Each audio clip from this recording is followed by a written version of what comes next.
नाईक यांचं स्वतःचं अस्तित्व फक्त नवी मुंबई पुरत आहे, जिथे ते स्वतः 3 वेळा हरले आणि त्यांची मुलं ही 2-2 वेळा हरलेली आहेत.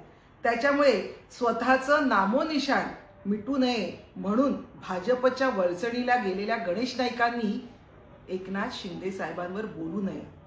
कारण आपल्या हाताखाली असलेला एक सर्वसाधारण कार्यकर्ता आज महाराष्ट्राचा मुख्यमंत्री आणि त्यानंतर उपमुख्यमंत्री होऊन प्रत्येकाच्या गळ्यातलं ताईत होतोय हे बघवत नसल्यामुळे सूर्यावर थुंकण्याचा हा प्रकार गणेश नाईक तुम्ही सुरू केलेला आहे.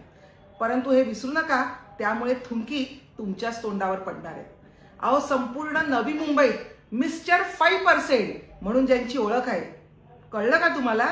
5% म्हणजेच नवी मुंबईमध्ये जे कुठले प्रोजेक्ट सुरू होतात त्यामधले 5% हे जोपर्यंत गणेश नाईकांना दिले जात नाही तोपर्यंत तो प्रोजेक्ट तिथे सुरू होऊ शकत नाही.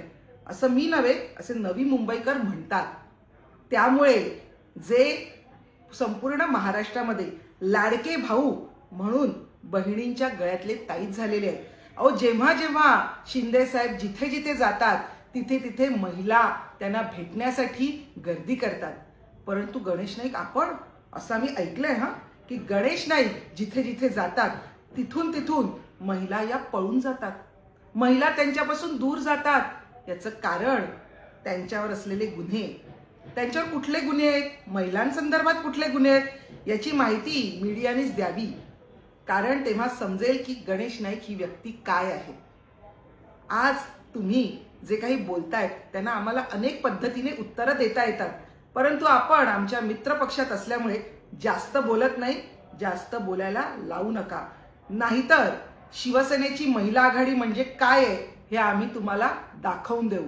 तेव्हा गणेश नाईक, यापुढे जर शिंदे साहेबांबद्दल काही गरळ ओकलीत तर ही महिला आघाडी तुम्हाला धडा शिकवल्याशिवाय राहणार नाही, हे लक्षात असू द्या.